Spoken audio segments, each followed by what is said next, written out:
Good evening and welcome to this week's edition of the Rambler Sports Locker. I'm Leia Bacuyag. And I'm Lauren Smith.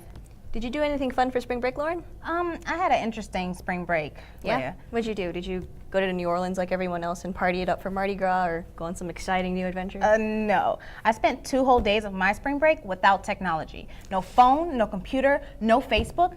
You know, it got so bad that if I went to a restaurant and they were playing music, I had to leave. I'm sorry. Did you do anything cool over spring break? Nothing nearly as exciting. I slept. What, you sleep? Sometimes. Okay, so was it in a bed this time or under the desk like last semester?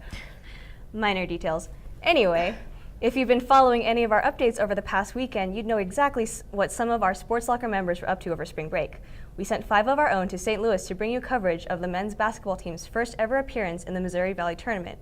Brigitte Sheerin was along for the ride at the Scott Trade Center and shows us why Arch Madness definitely lived up to its name this year. Loyola took part in their first Arch Madness tournament in St. Louis. First up, the Bradley Braves on day 1. It was Milton Doyle who took over late in the game. He scored the last 7 points for Loyola, but it was the buzzer-beating, game-winning 3 that gave the Ramblers the victory.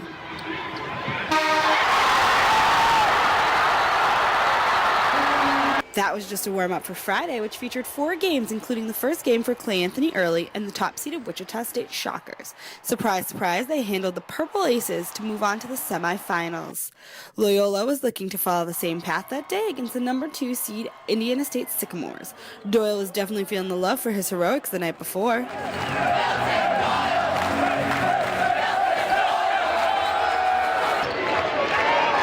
The Ramblers couldn't replicate the magic of the previous evening. They lost to the Sycamores 75-62. At least Lou Wolf had a good game. Day 3 kicked off with another drubbing by Wichita State. This time, the victim was Missouri State. The Shockers made 6 straight 3-pointers and reached to a 68-45 victory.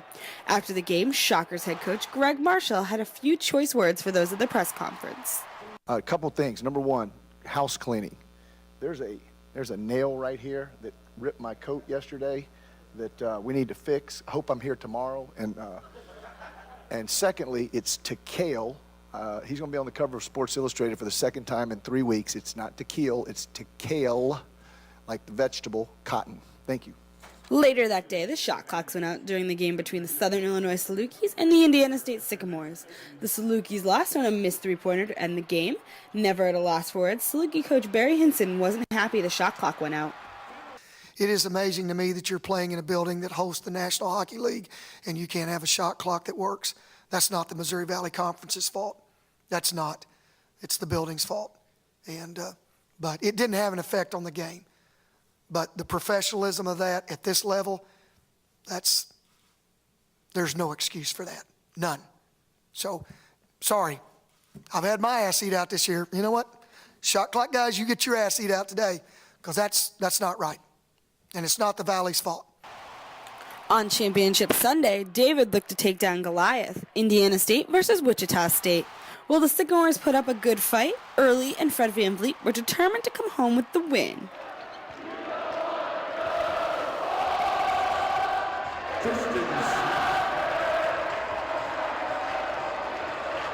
Wichita State cuts down the nets, and Marshall thinks it's because of the housekeeping done the night before. Yeah, they fixed the nail. Tequil is MVP, and it's all good. And Marshall has a message for anyone out there who may still be doubting his MVC champion, Wichita State Shockers. Wolves do not fret over the opinions of sheep. For the Rambler Sports Locker, I'm Brigitte Sheerin. Strong words from Coach Marshall. We'll see where the Shockers get seated for the NCAA tournament on this Selection Sunday. Wichita State provided us with many high-flying moments from the weekend, but they weren't the only ones playing above the rim in St. Louis. Jake Mizanki is standing by with the aerial assaults on the rim in this week's MVC Top 3. We couldn't get enough of Arch Madness here at the Rambler Sports Locker, so naturally, our MVC Top 3 this week, we had to bring you the top dunks from the tournament. I like to call myself an expert on the art of the dunk because I kind of dunked one time when no one was really watching, But besides the point, let's bring you the top dunks of the week. Coming in at number 3 is DeJuan Cummings from Indiana State. ISU was playing Loyola in the second half of the tournament when Cummings was fed the ball on a fast break. He weaved his way through the Loyola defense before emphatically slamming the ball through. This dunk was part of a big run to put Indiana State up in the second half. The Sycamores beat the Ramblers 75-62 to eliminate them from the tournament. What would MVC basketball highlights be without Wichita State? At number 2 is Cleanthony Early, who in the tournament semifinals against Missouri State received this great feed from Van Fleet for the alley-oop. Early led all scorers in the game with 20 points, and Wichita State beat the Bears in this contest 83-69 en route to winning the tournament. And our number 1 dunk of Arch Madness is another alley-oop. This time, the dunk comes from high-flying forward Christian Kirk from Missouri State. The pass here looked more like an ill-advised shot until Kirk got free under the baseline and put it through, right over the Illinois State defender. Kirk and the Bears won the game 53-48 before getting the unfortunate draw of Wichita State in the tournament. Those were our MVC top 3 dunks. Back to you guys. We're even getting dunked on here at the Rambler Sports Locker. Sticking with basketball, Loyola's women's team is gearing up for their own conference tournament this weekend. They had a pretty rough time in their last game of the regular season this past Saturday. The Ramblers invited Evansville to Gentile Arena. The Purple Aces were looking to extend their 7-game winning streak. They jumped out to an early start and won with help from three-pointer from Dakota Weathersford, but Troy Hambrick and the Ramblers came marching back. They went on a 11-3 highlighted by this Bailey Farley's three-pointer. Unfortunately, Mallory Ladd and the Purple Aces proved to be unstoppable, winning their 8th straight game by beating the Ramblers 77-63. But Loyola's ladies put their struggles out of mind in a hurry. They just wrapped up their first ever Missouri Valley Conference tournament victory against their longtime rivals, Bradley Braves, by a final of 75-69. This week marks an important milestone in the sport of hockey. Our Brigitte Sheerin is back for This Week in History.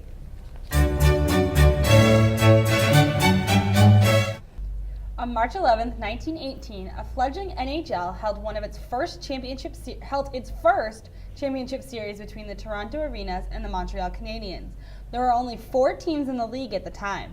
The Arenas won the game, the first of the 2-game set, 7-3. 2 days later, on March 13th, the Canadiens beat the Arenas 4-3.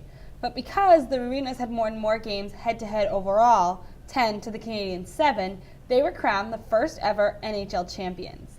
They would move on to play the Vancouver Millionaires for the Stanley Cup, and on March 30th became Stanley Cup champions. Luckily, the championship format has been given a makeover since then, and so have some of those awful team names. You think Canadians would come up with better names for their favorite sports team, eh? Thanks, Brigitte. The weather may just be warming up here on campus, but Loyola's women's softball team got a jump on their fun in the sun this past weekend in California. They captured 3 wins in 4 games over the break at their UCLA CSUN Invitational. On the day 1, they beat the Bakersfield Roadrunners 5-4 before falling to the host UCLA Burns by a final score of 11-3. On Saturday, the Ramblers pulled out a 10-6 victory over the UNLV Rebels. Senior Lauren Moore was as hot as the forecast, going 2 for 4 with a home run, 3 runs, and 3 RBI. For her efforts, the College Sport Madness named Moore the Missouri Valley Conference Player of the Week. The team ended their break strong, beating the Bakersfield Roadrunners for a second time. Loyola scored 4 runs in the bottom of the first inning, and it wasn't until the 4th that the Roadrunners were able to put in 2 runs on the board. But Loyola wouldn't let them get any further. In the 6th inning, the Loyola used a pair of singles, a steal, and a walk to tally an insurance run to finish off Bakersfield 5-2. The weather won't be much worse in Kansas. That's where the lady team will travel this Saturday. They'll take on Wichita State in the final game in the MVC series. Exciting news for the Loyola women's volleyball team. Head coach Chris Musket announced that Lincoln Park senior Haley Hoffman will join the Ramblers in the fall.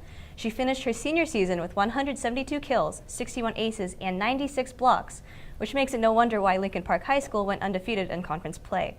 She was named the team's best offensive player, helped her school achieve conference titles in 2011 and 2013, and played volleyball for Energy 18U Elite. Hoffman is a 6'4" middle who will join current setter Caroline Holt. Meanwhile, the number 1 men's team will get things started again tonight after a lengthy spring break. They'll host on George Mason at Gentile Arena in their search for their 14th straight victory. It's one of the most demanding contests in history of the world. It's a sport that lasts about 90 days. A marathon? That's for babies in comparison. A biathlon? Forget about it. It's a punk sport. As difficult as it may be, you'll be surprised to find out who competes in it. Your neighbor, the guy who makes the coffee at Starbucks, and chances are, your mother.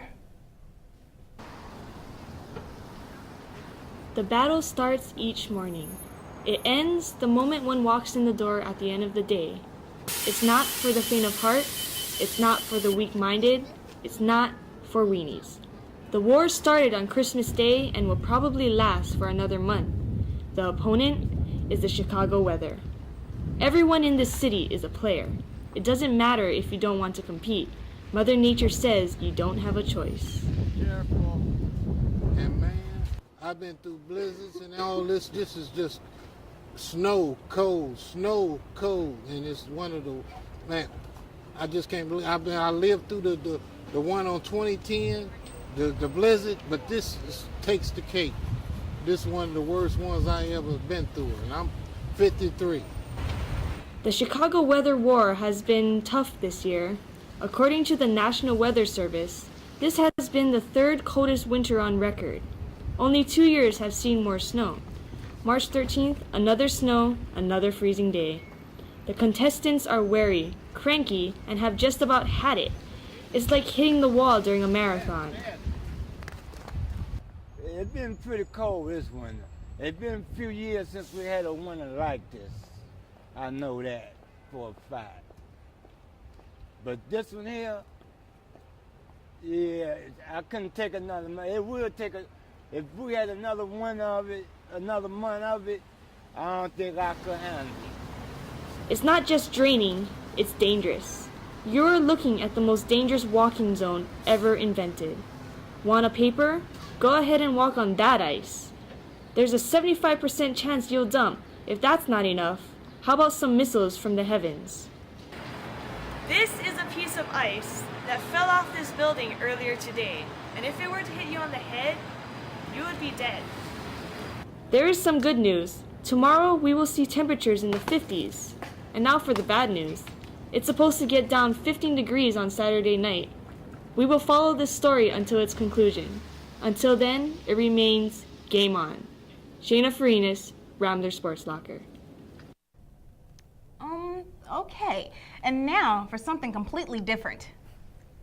Ever have a rant that you just needed to get off your chest?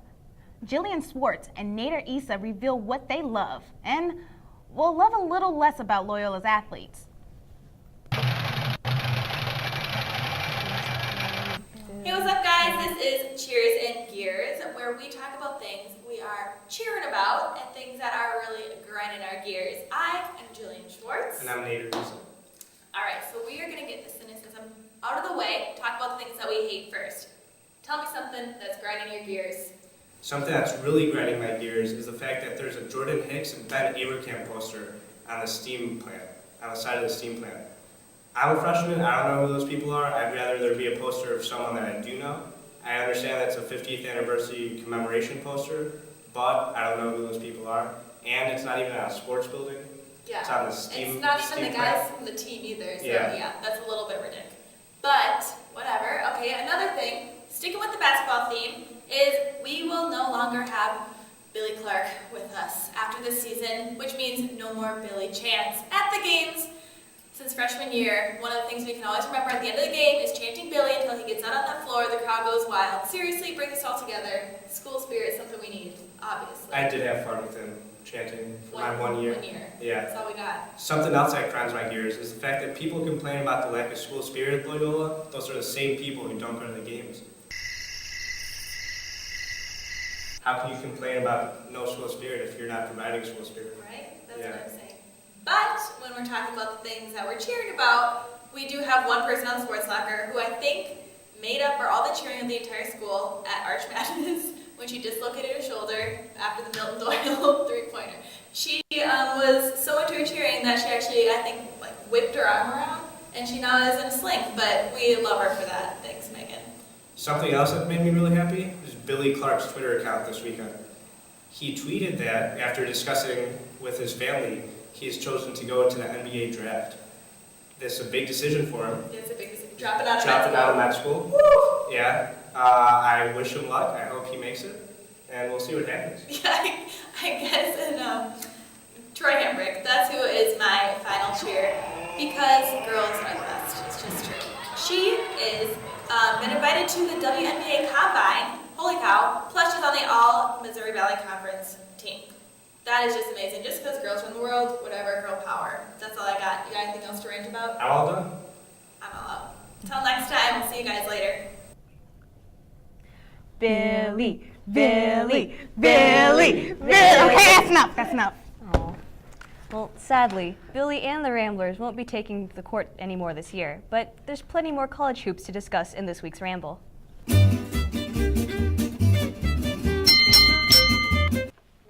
What's up, guys? And we're here at the Ramble.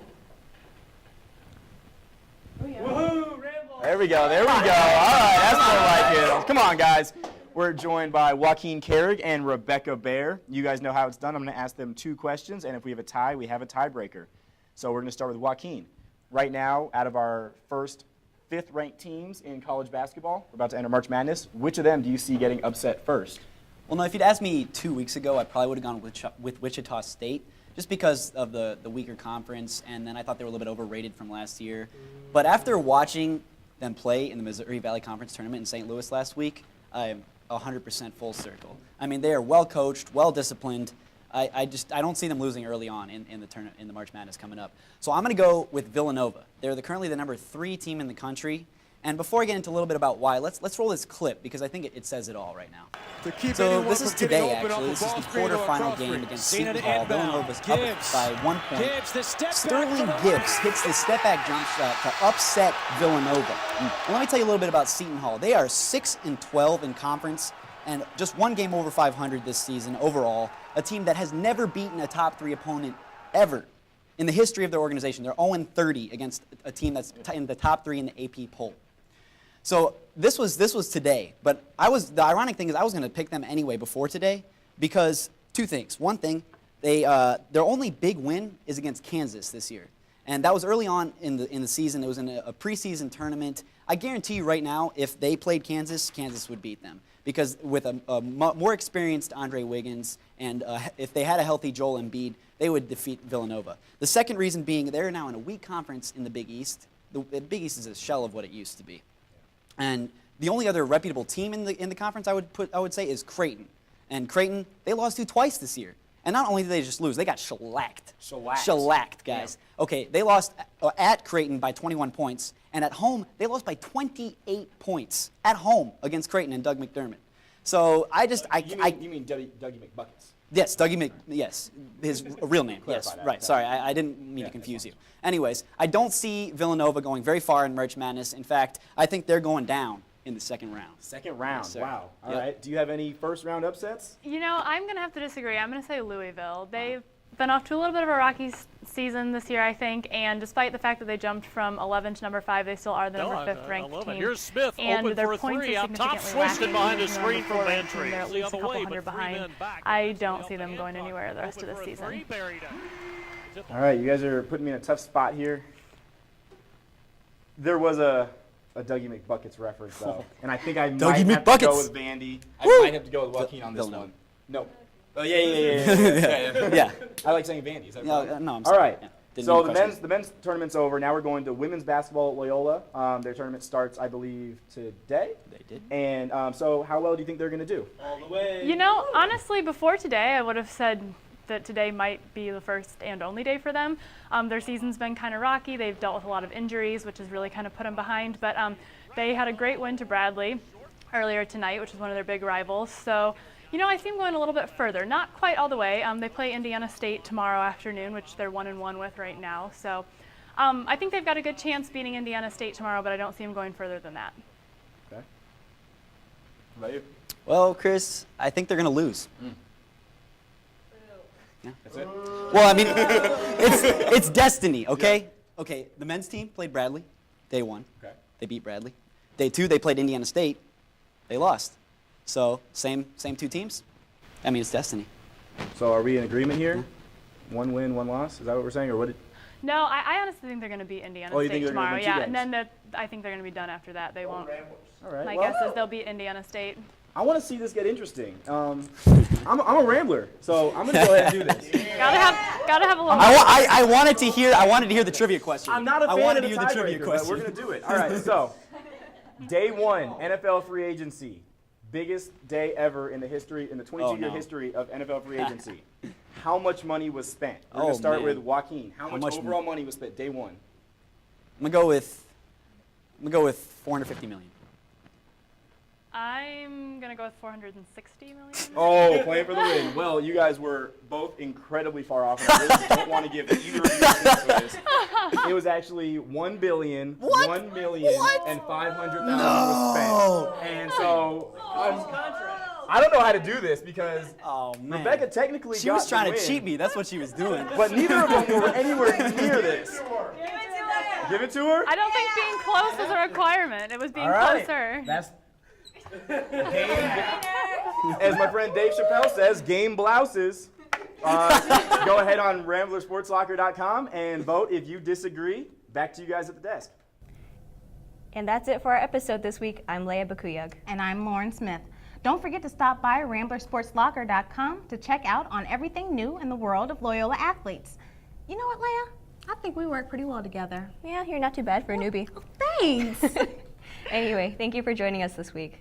And don't forget to turn off the lights. So seriously, what do you think we should call our dynamic duo here? I don't know.